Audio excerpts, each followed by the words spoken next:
This is gonna be a weird one. Mad, a show some of you may be familiar with if you're in my age group. It was this odd sketch comedy show based off the well-known magazine that somehow aired on Cartoon Network.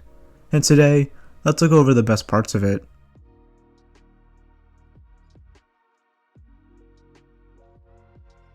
Avaturd. This just so happens to be the first sketch aired on Mad. Now of course this is making fun of Avatar, which used to be the highest grossing movie of all time until Endgame took over. Oh wait, it's number 1 again? Oh. This parody holds up as it pokes fun of the premise and how nobody cares for it. Oh, and shout out to Wikipedia for helping me remember these names. Woo. So Jake Smiley must join the Na'vi to spy on their tree, but in this version, anything blue in popular culture is just there. Everyone's a critic. Good old memes. Even in 2010 that was outdated, so the joke is dumb ironically now.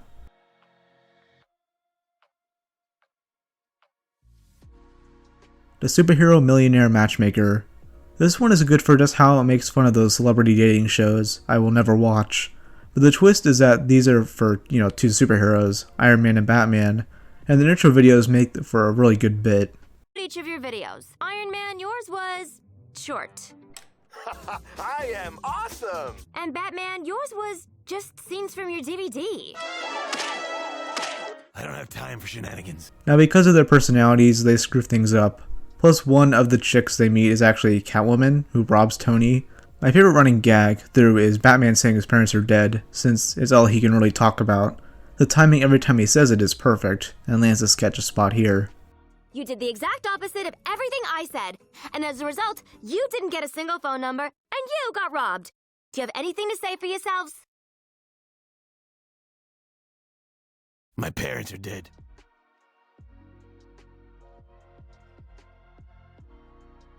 Taking Nemo. What I love about this one is how they portray Liam Neeson. Here he's in the place of Marlin and doesn't mess around. He goes to various homes of fictional underwater characters and beats the shit out of them. But really, it's the twist I like. Liam ends up being taken himself by none other than Pixar creative officer John Lasseter. You see, first we made movies, then we made 3D movies.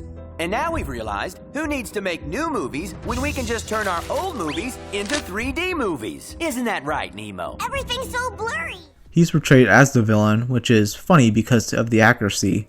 All the Me Too accusations against the guy. The twist is that he wants both of them for 3D remakes, as those were on the rise at the time. And with current cinema, this is still one of the most well-aged parodies on Mad. From Pixar, it's the movie the world has been waiting for, now in 3D. It's Liam Neeson punches you in the face.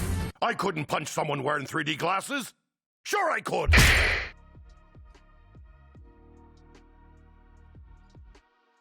The Walking Fred. Remember Fred? Yeah, he was the PewDiePie of the early 2010s. Not in the sense that they are the same quality-wise, but that they were both the most subscribed person on YouTube at a time. But yeah, Fred sucks and this episode knows it. Your boy starts with a zombie apocalypse where instead of becoming undead, when bitten, you turn into him. My mom says I'm not allowed to swim in the pool anymore. That makes me mad.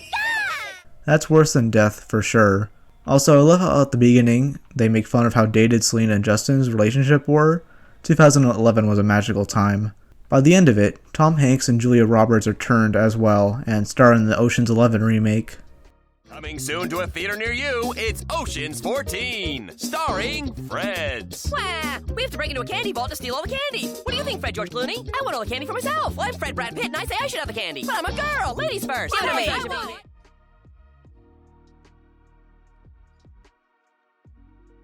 Dark Night at the Museum. The setup even for this sketch is pretty stupid. Batman must watch after the Museum of Television since the Riddler might show up. I actually really like this setting. It has a bunch of running gags in the background, including a statue of Alf. But yeah, this random group of TV characters must stop the Riddler, including Dora and Boots for some retarded reason. Me no quiero. Hey, don't do that again. Don't. Hey everyone, the Riddler's in the South Hall. Did my sonar work? No, I follow him on Jitter.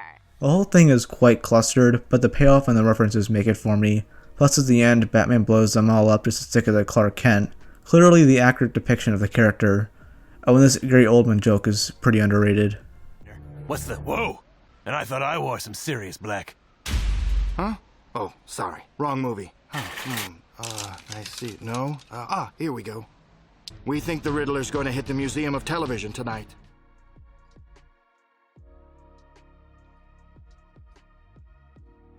Mad of Steel. I almost didn't include this one on the list, but there's one reason I decided to add it. Superman is voiced by Weird Al, who voices some other characters in the 100th episode of Mad. There are some amazing jokes poking fun of this boring movie, like how him and Zod unintentionally murder a ton of people while fighting, including just flat out throwing them at each other, and that Obama shows up and wants them to take it to space. So on behalf of the American people and the people of Earth, can you please take this battle into space? Sure. Really? All of space and they have to hit a satellite? And the whole reason Zod is doing this is to show the entire planet what Superman looked like as a baby. How despicable. You can't stop me, Kal-El. I knew you as a baby. The world will hate you when they see what you really are. No! Ew, that was you as a baby? Thanks a lot.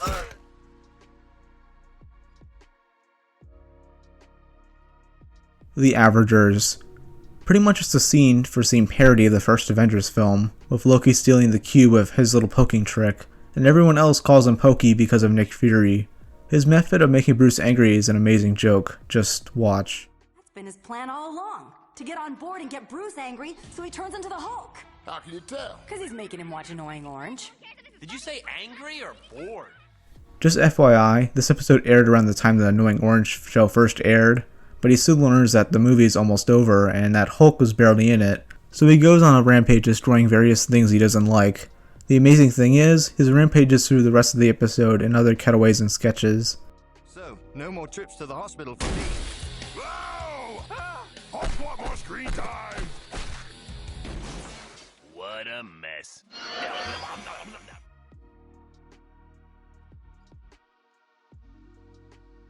Star Black. One of my favorite all-time fictional characters would have to be this man, Captain Zero. He yells at Schlock in the funniest way possible, doing it throughout the entire sketch. Schlock! I finally found you, and now I will destroy your home planet with my drill. It can do that? That's not all it can do. Order now and we'll throw in this destructive red goo. That's the drill and the red goo for just $19.99. And the other main point of it is to make fun of similarities to Star Wars. We follow the brilliantly named Captain James T. Jerk, who fights with Schlock while the man's home planet is being destroyed by Zero's drill. Oh, and we also land on Hoth, where the Ice Age crew is hiding so they don't have to be in any more sequels. And due to the lazy writing, the finale is the same as the first Star Wars. Finally, I must highlight another great character, Toodaloo. No, to get my money back. This DVD sucks. Slack off, give him his money back. Mr. Toodaloo, warp speed. Toodaloo!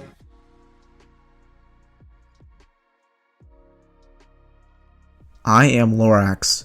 So instead of nature going to crap, we get zombies, and not just any zombie movie, one that stars Will Smith and that kid. It's a legend, if you will. The jokes are definitely a mile a minute due to the premise, as Will blew up an entire planet making his action movies because he ignored the warnings of various Danny DeVito men. That is a sentence no one will ever read out loud, ever again. You'll ruin the environment if you keep doing these movies. You'll ruin your career if you keep doing action flicks. You'll ruin my image if you keep using my likeness. You have been warned. Yeah, that Danny DeVito's funny. And then they start shooting at various cartoon animals, half of which are just part of Cartoon Network's lineup.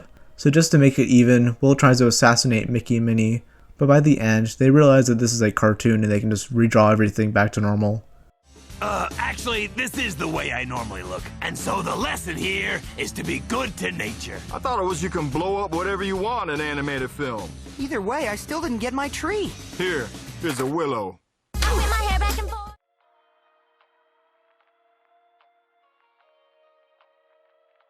Clash of the Titans. Your typical high school football game except that the team must fight against literal gods. Our main character is Curseus, who has all of his F-bombs censored out. I know, but I brought you a few things anyway. Here's a magic helmet, magic sword, magic marker, magic Johnson, and I packed you a magic lunch. What makes it magic? I added a cookie. Yeah. He ends up killing the cheer captain, Medusa, in order to ensue victory, but they still suck. He uses Medusa's head in a last-ditch effort, but all the players and viewers are turned into stone. Oh, and of course they sneak a couple of jabs at Twilight since Jacob never wears a shirt, but this one is just an oddity, with so many stupid jokes that work due to pacing.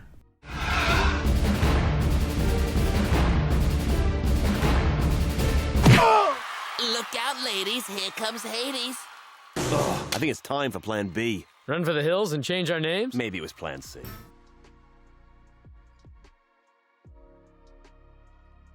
Destroy Bob the Builder Destroy.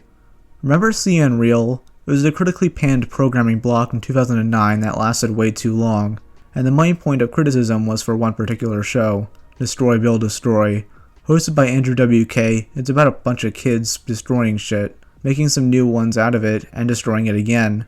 Classic. And the twist with this sketch is that they're destroying all of Bob the Builder's friends. You gotta pick a team first, red or blue. Search your skins, innie or outie. How about nice person or jerk? All right, teams, time for you to turn these broken heaps of garbage into catapults. Do you have to yell everything? No, I can also do this. He ends up taking revenge by building a robot and beating the crap out of Andrew. The whole thing makes it seem like a punching bag for Bob, but it really is one for Andrew. He's actually a cool guy and even reposted the sketch to his YouTube channel. Oh wait, I get it. No, because what? No! Ah! Destroy, Andrew WK! Destroy!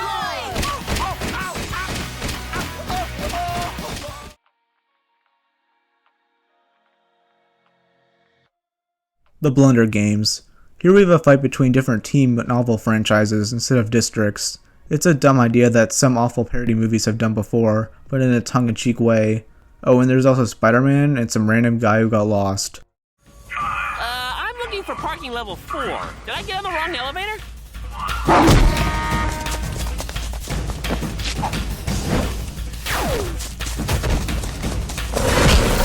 We're on the same team, you dope. A poison cake doesn't work, so our main characters, who I don't care for, try another method.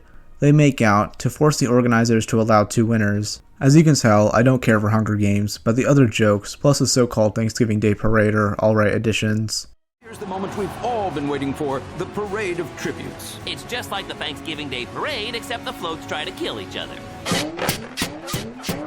And behind them... Potions 11. Oh yeah, remember the Fred sketch in the Ocean's 11 parody? Because here's another one that took a lame pun and turned it into something truly special. So this came out a year and a half after Deathly Hallows Part 2, meaning that Harry, Ron, and Hermione must find Dumbledore so they can gain immortality. The gang gathers a bunch of other magic-themed characters in order to break into a casino.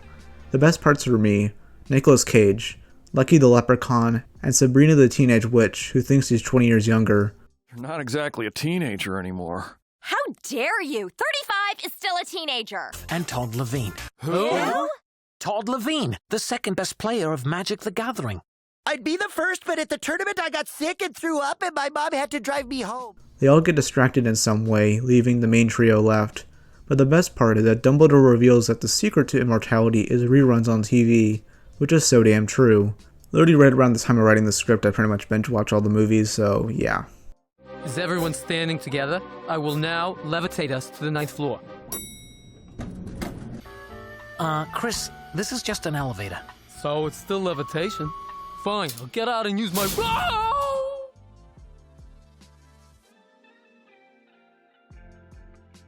Sup.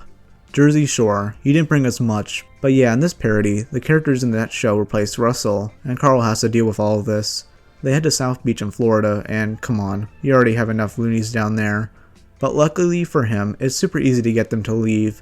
They find his broken hot tub with a giant hole in it and fall right through, to their deaths. Ha! All I see are 2 feet in the air. Yo, fool, she can't swim. Ah! And you can't fly, poser! Sup, you ready to go home now? Shut up! The show never holds back.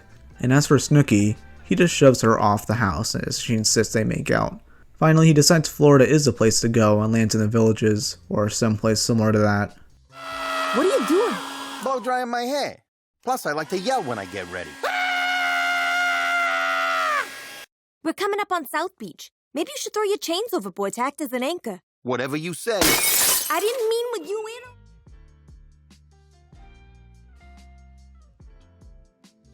in. Linkong. I mainly placed this sketch so high because, well, Gilbert Gottfried is in it. And get this, he plays a King Kong version of Abraham Lincoln. This is real, and I am in love with it.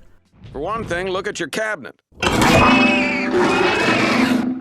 No, Stevens, it's important to fill your team with people of differing opinions. A team of rivals, if you will. Sure, but they're just trying to eat you. Oh, and his cabinet is made up of all the dinosaurs who try to eat him, just like the real thing. But soon he messes things up and will be impeached. And when I mean impeach, I mean kill. A weird callback they make is to the premiere of Season 3, where the Iron Giant lady comes in.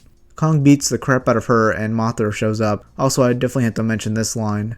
Loki sounds like something Joe Biden would say. Let them get to know you. You're the boss, old man! Oh, I know what I don't even know what amendment is. Hello, Congress! I'm the president!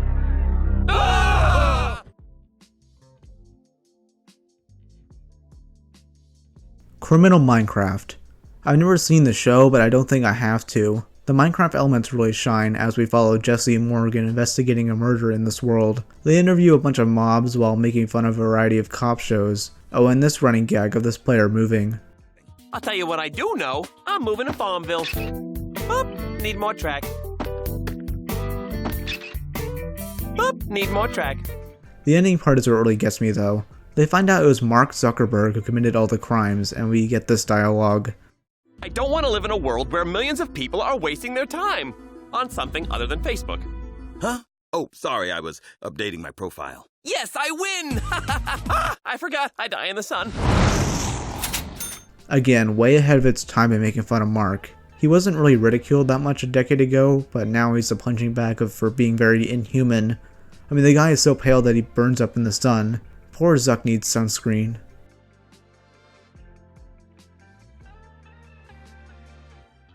Star Wars The Groan Wars. This is overall a parody of the earlier seasons of Clone Wars, which aired on the same channel at the time. The jokes are so fast paced, so I will have to be two in order to show off these amazing gags. We have Ahsoka as Garfield for no reason. Pinocchio fights Count Poo Poo, and yes, this is a midichlorians joke. I take it that's a lie. Oh no, Pinocchio, why you no have more midichlorians? Take him away, then give Poo Poo a nice diagonal wipe. I love it. Nobody can remember the clones' names. Cad Bane is a gardener. They make fun of George Lucas, who has his own clone army. And finally there's Palpatine. He has this meme making fun of Six Flags and pretty much predicted the future. Rule? Who wants to rule it? I want to own it. You have any idea what the toy rights are worth? Then what are these plans for? Duh, an amusement park. He wants to make a Star Wars theme park to sell more merchandise. This was made in 2010, mind you, but yeah, amazing sketch.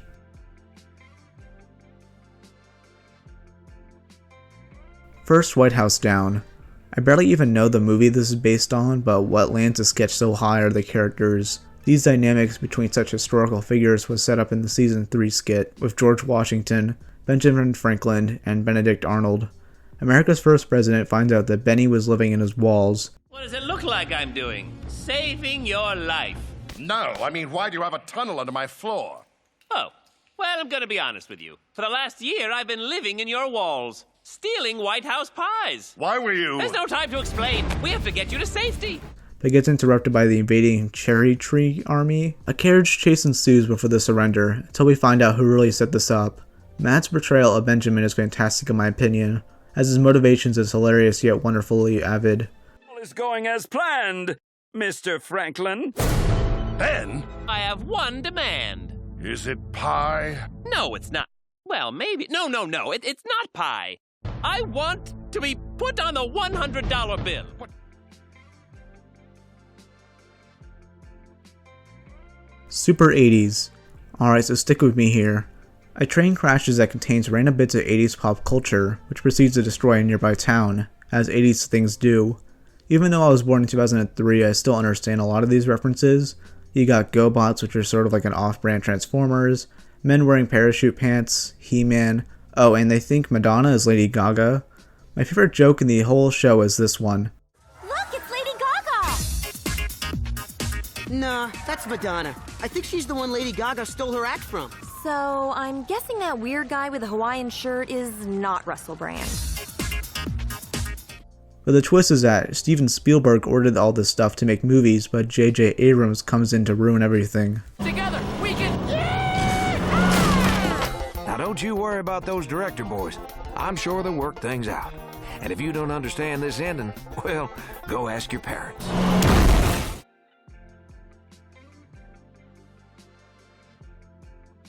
The Clawfice.